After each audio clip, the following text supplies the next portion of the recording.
Жылдыз Сулайманова баласын мүмкүнчүлүгү чектелген балдардын ден соолугуна калыбына келтирүү борборунда 1 айдан бери дарылатууда. Жыйынтыгы жаман эмес дейт. Бирок акырындык менен ден соолугу жакшыраарына үмүтү арткан. Жылдыз айым буга чейин борбордук ооруканаларга кайрылган. Бирок натыйжасы болбой, акыры аталган борборго келген. Ал эми Ош облусундагы жападан жалгыз болгон борбордун имараты эски экенине карабай, дарыгерлер оорукчан балдарды калыбына келтирип жатканына ыраазы болууда. Ооба да, бул эми областной болгондон кийин эми эски эле зданияда отурабыз.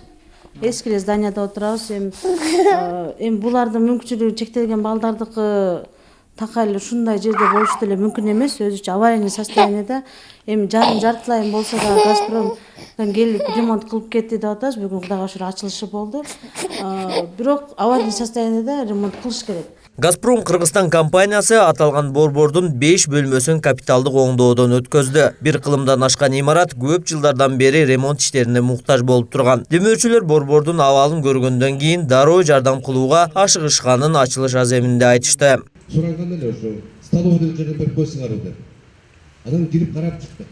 Эми баардыгыбыз тең ката энебиз.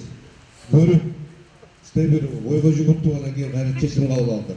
Кой, башка жерде жардам берелик деп. Бу деген баштангыч.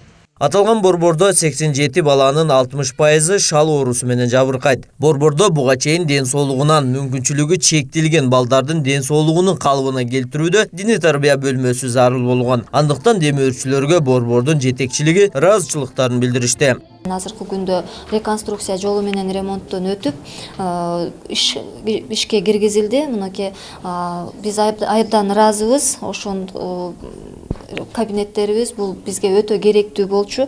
Эмне үчүн дегенде бизге бул реабилитациялык борбор болгондуктан бизге келген балдарды биз ошо дене тарбия ыкмалары менен дарылайбыз, массаж жолдору менен жана дагы ток менен дарылайбыз. Ошондой эле Газпром Кыргызстан компаниясынын түптөлүшү менен өлкөдөгү газ тармагы түп тамыры менен өзгөрүлдү. Өндүрүш иштеринде ири ишканалар жаратылыш газын негизги энерго булагы катары тандап алууда. Бүгүнкү күндө аталган ишкана өлкөнүн өсүүсүнө көмөктөшүү боюнча активдүүлүгү күч экени байкалууда. Алардын ишинин жыйынтыгында ушундай чоң көрсөткүчтөргө жетишип жатканы кубанарлык иш. Мен ойлойм, что бул элге жардам берип атканыбыз бул биздин социалдык жактан жоопкерчилигибиз. Чоң компания. Себеби компания Газпром Кыргызстан жалпы дүйнө жүзү боюнча, Россия боюнча, спорт жагынан, медицина жагынан, ар кандай тармак жактан көмөктөш болуп жардам көрсөтүп жүрөт. Ошон үчүн мен каалап кетет элем, ошо бияктагы балдарга айыгып, оорубай, сыркабай, ушул жерде иштеп аткан коллективдерге дагы чоң таазим этип, ушундай энтузиазм менен иштеп аткандарына чоң терең ыраазы билдирет. 2014-жылы Кыргызстандын Кыргыз газ ишканасы Орусиянын Газпром ишканасына сатылып, Газпром Кыргызстан ишканасы түзүлгөн. Газпром Кыргызстан жоопкерчилиги чектелген коомунун башкы планына ылайык 2030-жылы Кыргызстандын калкынын 67% жаратылыш газы менен камсыздалат. Жүсүпбек Ошматулуу, Улукбек Нарматов, Ош Бирим жаңылыктары.